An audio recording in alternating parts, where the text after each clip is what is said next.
இதில் என்ன குங்குமப்பூலாம் போடலாம். குங்குமப்பூ அதான் வச்சிருக்கியா? இல்லையே, ம் முடிஞ்சு. சரி, பாலில் போட்டு குடிச்சிட்டியா? ஆமாம், அப்போ தான் புல்ல சிறப்பாக பிறக்கும். ஏன்டா நீ வேற நல்லா வாயில் வருது. ஓய் அறந்து புல்லன்ட்டு தான் 2 புல்ல இருக்கேன். அப்புறம் என்ன, நான் வெள்ளை ஆகணும்னு குடிக்க. ஏலக்காய் போட்டால் தான் வாசமாக இருக்கும். மாசமாக இருக்கும். அதான் உனக்கு இன்னைக்கு காலையிலேருந்து இதிலே தான் இரு. நீ தான் புல்ல வருன்ற, மாசமாக வருன்ற. வாசமாக இருக்கும். வரும். ம் ஓகே, ஃபைனல் கண்டிஷனுக்கு வந்துருச்சு நம்ம பாயாசம். பாருங்க, நல்லா வந்து வேந்தது. அப்பளம், சோறு, சாம்பார், உருளைக்கிழங்கு வறுவல், அப்புறம் சோறு, இந்த 4 ரெடி ஆயாச்சு. இன்னும் கொஞ்சம் 2 திங்ஸ் மட்டும்தான் ரெடி. பாயாசமும் தொட்டுக்க கீரை, ஒரு இதுவும். ஹாய் ஃப்ரெண்ட்ஸ், இன்னைக்கு வந்து நம்ம தைப்பூசம்னால நம்ம வீட்டில் வந்து சாம்பார், வடை, பாயாசம், அப்பெல்லாம் இதெல்லாம் வந்து செய்ய போகிறோம். அதுக்கு தான் வந்து ஃபர்ஸ்ட்டு நம்ம வந்து ஸ்வீட்லேருந்து ஆரம்பிக்கலான்னு பாயாசம் செய்கிறோம். மீதி எல்லாமே எங்கள் அத்தை உள்ளே செஞ்சுட்டு இருக்காங்க. இப்போ நம்ம பாயாசம் எல்லாருக்கும் தைப்பூசம் வாழ்த்துக்கள். நீங்கள் எல்லாம் எப்படி கொண்டாடுறீங்கன்னு சொல்லுங்கள். இப்போ நம்ம வீட்டில் எத்தனை பேர் இருக்காங்களோ அத்தனை பேர் டம்ளரில் வந்து தண்ணி எடுத்து ஊற்றிக்கணும். இப்போ நாங்கள் ஒரு 5 பேர் இருக்கோம்னா 5 டம்ளர் அளவுக்கு தண்ணி வந்து ஊற்றிருக்கேன். தண்ணி ஊற்றிட்டு அப்புறமேட்டு பசும்பால் எடுத்து வச்சுருக்கேன். அதையும் வந்து உள்ளே சேர்த்துடலாம். இப்போ பசும்பால் வந்து நல்லா கொதிக்கணும். இது கூட வந்து அந்த ஸ்வீட்டை வந்து கொஞ்சம் எடுத்து கொடுக்கும் அப்படின்றக்காக கல் உப்பு பார்த்தீங்கன்னா இத்தனோடு கல் உப்பு வந்து சேர்த்துக்கணும். அதையும் நம்ம வந்து சேர்த்து ஒரு குண்டாம் பாயாசம் வரப்போது நிஷா என்கிட்ட வாங்குவான்னா அடி சும்மா பல்லாறு. ஒரு குண்டாலாம் வராது, அவ்வளோதான். அது இந்த சேமியா வேக சட்டியை பார்த்துக்கோங்க. இந்த சட்டியில் இந்த அளவுக்கு தண்ணி மட்டும் இருக்குது பார்த்துக்கோங்க. இந்த அளவுக்கு இல்லை, இந்த அளவுக்கு இருக்குது. என்ன ஆகுதுன்னு பார்ப்போம் கடைசியா. சொல்லிட்டேன், பெருசு உள்ள உள்ள பொருள் சிறுசு. அதை நான் சொல்லிட்டேன் நிஷா கிட்ட. எதுவும் மிச்சம் இருந்துச்சுன்னா உன் தலையில தூக்கி ஊற்றிடுறேன். அடிப்பேன் போட்டுக்கிட்டு அப்படின்னு இருக்காரு. பார்ப்போம். அதுக்கு வந்து சேமியாலாம் வந்து வறுத்து வச்சுருக்கோம். எவ்வளோ சேமியா? 20 ரூபா பாக்கெட்டு. எத்தனை கிராமு? அது 1/4 kilo packet. 1/2 kilo, 1/4 kilo. 250 gram packet. இப்போ 1 கப்பு அது சேமியாவை எடுத்துட்டு அது கூட வந்து 2 கப்பு அளவுக்கு சர்க்கரை. 1 கப்பு நம்ம இது எடுத்தோம்னா 2 கிலோ சர்க்கரை. 1/2 கிலோ சர்க்கரை வருமா? 1/2 கிலோ இல்லை. பாரு ஒன்று என்ன பண்ணு, வெளுக்கிறனா இல்லையான்னு பாரு. அது கூட வந்து ஒரு 2 ஸ்பூன் அளவுக்கு நெய் ஊற்றி முந்திரியும் திராட்சையும் போட்டு வறுக்கணும். என் பொண்ணுங்களுக்கும் என் பையனுக்கும் திராட்சை பிடிக்காது, அதனால் வந்து சும்மா முந்திரி மட்டும் தான் பிடிக்கும். அதனால் முந்திரி மட்டும் வறுத்து வச்சுருக்கேன். நம்ம வந்து இது என்னது? ஏலக்காய். ஏலக்காயை கொஞ்சம் இப்போ பால் வந்து கொதிச்சு வரணும். ஆமாம், பால் இதெல்லாம் வந்து நல்லா கொதிச்சு வந்துச்சு அப்படின்னா நம்ம சேமியாவை இது கூட ஜவ்வரிசி கூட நம்ம ஊற வச்சு சேர்த்துக்கலாம். நான் வந்து ஜவ்வரிசி வந்து சேர்க்காம தான் செய்கிறேன். ஏன்னா நம்ம இப்போ வந்து டக்குன்னு உடனே செய்கிறோம். இது நீங்கள் முதல் நாளே வந்து முடிவு பண்ணிவிட்டு நைட்டு ஊற போட்டிங்க அப்படின்னா காலையில் எடுத்து செய்யலாம். இல்லைன்னா 1 மணி நேரத்துக்கு முன்னாடி வந்து நம்ம செய்ய போகிறோம் அப்படின்னா ஊற வச்சுக்கலாம். நிஷா இப்போ அப்பளம்லாம் ரெடி பண்ணிட்டா. அப்பளம்லாம் ரெடி ஆயிடுச்சு. அப்பளம் ரெடி ஆயாச்சு. சாம்பார், அப்பளம், சோறு, சாம்பார், உருளைக்கிழங்கு வறுவல், அப்புறம் சோறு, இந்த 4 ரெடி ஆயாச்சு. இன்னும் கொஞ்சம் 2 திங்ஸ் மட்டும்தான் ரெடி. பாயாசமும் தொட்டுக்க கீரை, ஒரு இதுவும். அது 2 மட்டும் ரெடி பண்ணிட்டு சாமிக்கு வச்சு விளக்கு ஏற்றிட்டு சாமி கும்பிட்டு அதுக்கப்புறம் நீங்கள்லாம் வந்து தைப்பூசத்துக்கு இன்னைக்கு கோயிலுக்கு போனீங்களா அப்படின்றதையும் கமெண்ட்ல சொல்லுங்க. நாங்கள் நிறைய பேர் கமெண்ட் பண்ணியிருக்கீங்க பிள்ளைங்க வீடியோவில் காமிக்கலன்னு. கொஞ்சம் உடம்பு சரியில்லாமல் இருக்காங்க. அப்புறம் உடம்பு சரியில்லாதனால தான் சரி காட்டலை. உடம்புலாம் சரியாகும் காமிச்சிக்கலாம். இது இல்லைன்னா அடுப்புக்கிட்ட வந்தோன்னா திப்புன்னு திரியா ஒடியாந்துருவோம். சைக்கிள் ஓட்டிகிட்டு சுற்றிக்கிட்டு இருக்குங்க லீவுக்கு. அதுக்கும் இது இலாகாய் அவங்க கூப்பிட்டுருந்தாங்க. நேற்று கம்யூனிட்டி போஸ்ட்டில் பார்த்துருப்பீங்க. பிள்ளைங்களுக்கு உடம்பு சரியில்லாதனால போக முடியல. அவங்க வீட்டுக்கும் போக முடியல. வளகாப்புக்கு கூப்பிட்டுருந்தாங்க.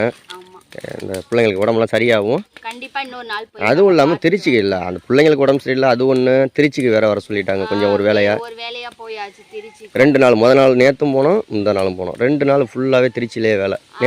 நேற்று காலையில் ஒரு ஆள் மட்டும் இங்கே 2 பேர்த்தையும் பார்த்துக்கணும். 2 பேரும் சும்மானே இருக்க மாட்டாங்க. காலையில் நேற்று 4 மணிக்கு கிளம்பி எத்தனை மணிக்கு வந்தோம்? நைட்டு 8, 9 மணி ஆயிடுச்சு நைட்டு வர்றதுக்கு. வீட்டுக்கு வந்து 10 மணிக்கு சாப்பிட்டுட்டு படுத்தோம். அவ்வளோ ஒரு இது. அதனால தான் 2 நாளாக வீடியோ வரல. ஃபோட்டோ மட்டும் அங்கங்கே சாப்பிட்ற மாதிரி போட்டுருந்தோம். இப்போ என்ன பால் ஃபுல்லாக கொதிக்கணுமா? ஆமாம், 5 லிட்டர் தண்ணியை ஊற்றினா அந்த பால் எப்படி கொதிக்கும் முதல்ல? நீ உன் வாய் வீட்டில் இருக்கிற பேத்துக்கு தானே இது பண்ணியிருக்கோம். 5 பேர் இருக்கோம். நீ திங்க மாட்ட வீடு. உங்கள் அம்மா, உங்கள் அப்பா, உன் பொண்ணு, உன் பையன், நான் 5 பேர் இருக்கோம்ல. 5 பேர்த்துக்கு 5 டம்ளர் வச்சுருக்கேன். 5 பேருக்கு 5 லிட்டரு. இருங்க ஃபினிஷிங் ஆக்கி காமிக்கையில் எவ்வளோ இருக்குன்னு எப்படி பார்ப்போம். இருக்குன்னு பாருங்க. அவர் சொல்கிறேன் நான் ஃப்ரிட்ஜில் வச்சுருந்து கூட நைட்டு கூட திரும்ப உனக்கு என்ன அப்படி இவர் சொல்றாரு நைட்டுக்குள்ள காலி பண்ணிடணும் அப்படின்னு. நான் ஃப்ரிட்ஜில் வச்சுட்டு மறுநாள் கூட எடுத்து சட்டியில் ஊற்றி கொதிக்க வச்சு சாப்பிடுவேன். உனக்கு என்னன்னு கேட்குறேன் நான். பாயசம் ஃப்ரிட்ஜில் வச்சு கொதிக்க வச்சு சாப்பிடலாம், நல்லா இருக்கும். எதுக்கு ஃப்ரிட்ஜுனா கெட்டு போகாம பொருள் வந்து இருக்கத்தான் ஃப்ரிட்ஜு. பாலெல்லாம் ஊற்றுறனால கெட்டு போயிடும். அது ஃப்ரிட்ஜில் வச்சோம்னா கெடாமல் இருக்கும். இப்போ பால்லாம் நம்ம போய் இதில் வாங்குறோமே, எதில் வச்சுருக்காங்க? ஃப்ரிட்ஜில் தானே வச்சுருக்காங்க பாக்கெட் பாலெல்லாம். சரி நல்லது. நீ ஃப்ரிட்ஜில் வச்சு குடித்தாலும் சரி, ஆனால் சாயங்காலத்துக்குள்ளே காலியாக வரலாம் உனக்கு அது கொஞ்சம் எப்படி செல்வா? மீதி இருந்துச்சுன்னா மீதி இருந்துச்சுன்னா குடிக்கணும், உட்காந்து மடன்னு குடிக்கணும். அதையும் ஆக்கி காசை கொடுத்து இவ்வளோ பொருள்லாம் வாங்கி நெய் முந்திரி பருப்பெல்லாம் போட்டு செஞ்சு அதை வீணாக்கி கீழே ஊற்றிட்டு போயிடணும் நாய்க்கு. அதே மாதிரி பாயாசம் செஞ்சுட்டு அப்பளம் செய்யலான்னு அப்பளத்தை முன்னாடியே வதக்குன்னு போயிருக்கும் நேரம் அப்பளம் வாளிக்குள்ள எடுத்து கவருக்குள்ள போட்டு வாளிக்குள்ள மூடி தான் வச்சிருக்கேன். நல்லா மொறுன்னு தான் இருக்கும், வருத்தப்பட வேணாம். சரி பால் கொதிக்கட்டுமா? ஓகே ஃப்ரெண்ட்ஸ், பால் எப்படி பொங்க போகுது பாருங்க. அப்படியே லைட்டாக பொங்கி வருது. ரெடியாக எடுத்து வச்சுக்கடி கையில். பொங்கி கீழே பொங்கி கீழே ஊற்றிடும். பாப்பா வீட்டுக்குள்ளே போய் உட்காருமா போ, நல்ல பிள்ளைல ஓடு. பொங்குதிரி இரு, நல்லா பொங்கட்டும். அப்படி நீரி பொங்கட்டும். நல்லா மேலே வரைக்கும் வரட்டும்டி. அவ்வளோதான், மேலே வரைக்கும் வராது. ஏன் சொல்லு. ஆஹா, தண்ணி நிறையா.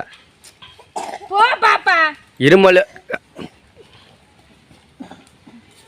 அதை கூப்பிடு அம்மா, கூப்பிட்டு வீட்டுக்குள்ளே உட்காரு. சட்டை போடாமல் இருக்கியா? போடு, சட்டை போட்டுக்கிட்டு. தூக்கி வீசுற. தூக்கி வீசுனா கையில் இங்கே வேறு சட்டிக்கு மேலே நெருப்பு வந்ததுக்கு கையில் படாத. கரண்டி ஒன்று வச்சுக்க வேண்டியதானே. அடுத்து சேமியாவை போட்டாச்சு. வேறு என்ன செய்யணும் அடுத்தது? சேமியா நல்லா வெந்து வந்தோடனே சர்க்கரையை போட்டு கலக்கி இந்த இதை போட்டு ஏலக்காய் தூக்கி போடணும்.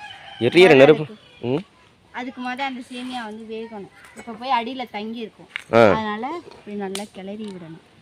உடச்சி விடாத, உடஞ்சி போயிடுச்சுன்னா அப்புறம் சேமியாலாம் கூழாக போயிடும். சேமியாங்கிறது வேற, பாயாச சேமியாங்கிறது வேற. சேமியாங்கிறது சும்மா சாப்பாட்டுக்கு செய்வோம்ல, கிச்சடி. இது சாப்பாடுக்கு செய்கிறது. இது வந்து பாயாச சேமியா. கடையில் கேட்டு டிஃப்ரெண்ட் இருக்கு ரெண்டுக்கும். இது வந்து கொஞ்சம் ஹார்டாக இருக்கும், அது வந்து கொஞ்சம் சாஃப்டாக இருக்கும். ரவா சேமியா தான் வச்சு ரவா பாயாசம் தான் சூப்பராக இருக்கும். அது ஒரு நாளைக்கு செய்யும். இதில் என்ன குங்குமப்பூலாம் போடலாம். குங்குமப்பூ வச்சு அதான் வச்சிருக்கிய? இல்லையே, சரி. பாலில் போட்டு குடிச்சிட்டியா? ஆமாம், அப்போ தான் புல்ல சிறப்பாக பிறக்கும்.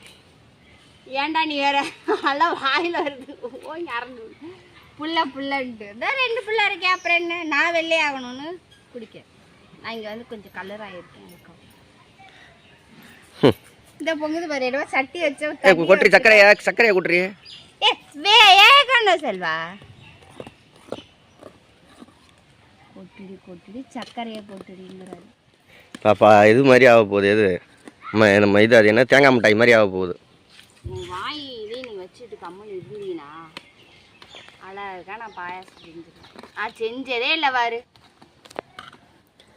ஒரு சட்டி பாயாசம் பாருங்க, வழிய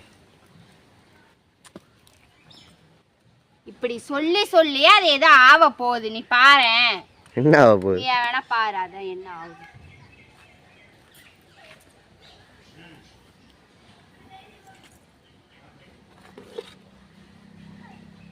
இப்போ நம்ம சர்க்கரையை கொட்டிடணும். வெந்துருச்சா? வேவலை, இன்னும் கொஞ்சம் வேவணும். அதுக்குள்ளே சர்க்கரையும் கரையணும். இல்லை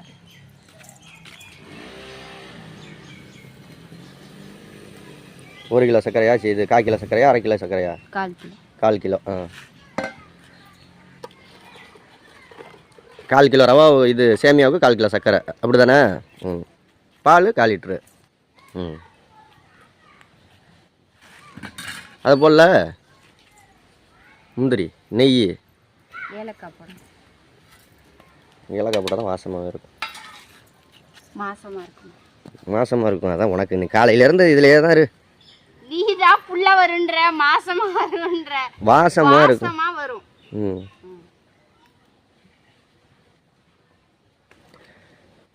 இப்போ என்ன இது கொதிக்கணுமா? ஆமாம், சக்கரை கரையணும்ல. சரி, ஓகே. ஃபைனல் கண்டிஷனுக்கு வந்துருச்சு நம்ம பாயாசம். பாருங்க, நல்லா வந்து வேந்துருது. நல்ல வாசனையாக தான் சார் இருக்குது. இப்போ வந்து நம்மளுடைய முந்திரி பருப்பெல்லாம் சேர்த்துக்க போகிறோம். இது எங்கே வாங்கினேன் இந்த ஃபேனு? ஃபேனு வீட்டில் இருக்குது. ஃபேனு வீட்டில் இருக்குது. பானு வந்து திருப்பூரில் இருக்குது. அதெல்லாம் எனக்கு தெரியும், நான் அதெல்லாம் கேட்கல. இது எங்கே வாங்கினேன் நான் ஃபேனு? கடையில் தான் வாங்குவாங்க. கடையில் தான் வாங்குவேன். இது வீட்டில் நான் பார்த்ததே இல்லை இது வரைக்கும். புதுசாக தான் வாங்குவோம், அப்பப்போ தான் எடுத்துகிட்டு வருவோம். ஓகே ஃப்ரெண்ட்ஸ், நீங்களும் ட்ரை பண்ணி பாருங்க. தைப்பூசம் வாழ்த்துக்கள். வந்து பெரிய வடை சட்டியாக வச்சு வறுக்கணும் அத்தை. எனக்கு இந்த ஒரே ஒரு இது மட்டும் வாங்கி கொடுங்க, 100 ரூபாய்க்கு வாங்கி. வாழ்த்துக்கள், சந்தோஷம். எல்லாருக்கும் தைப்பூச வாழ்த்துக்கள் ஃப்ரெண்ட்ஸ். நல்லா சிறப்பாக கொண்டாடுங்க. நாங்கள்லாம் சாமி கும்பிட போகிறோம். சாயங்காலம் போல் கோயிலுக்கு போக போகிறோம். ஆமாம், முருகன் கோயிலுக்கு போயிருக்கீங்களா? போயிட்டு ஏன்னா கோயில் இங்கே 5 மணிக்கு தான் திறப்பாங்க சாயங்காலம், அதனால போகலாம். சாயங்காலம் காலையில் 6 மணிலேருந்து ஒரு 8 மணி வரைக்கும் திறந்துருப்பாங்க. இப்போ சாயந்தரம் 5:30 மணிக்குலேருந்து 7 மணி வரைக்கும் திறந்துருப்பாங்க. ஆமாம், அப்போ தான் போகிறோம். சாயந்தரம் போகலாம் அப்படின்னு. நீங்களும் சாமியெல்லாம் கும்பிட்டீங்களா? கோயிலுக்குலாம் போயிட்டு வந்தீங்களா? என்ன செஞ்சீங்க அப்படின்றத கமெண்ட்லாம் சொல்லுங்கள். அம்மா நான் சேனலை சப்ஸ்கிரைப் பண்ணிக்கோங்க. பாய் பாய் பாய் பாய் பாய் பாய் பாய். பாயாசம் எப்படி இருக்குன்னு கமெண்ட்டில் சொல்லுங்கள்.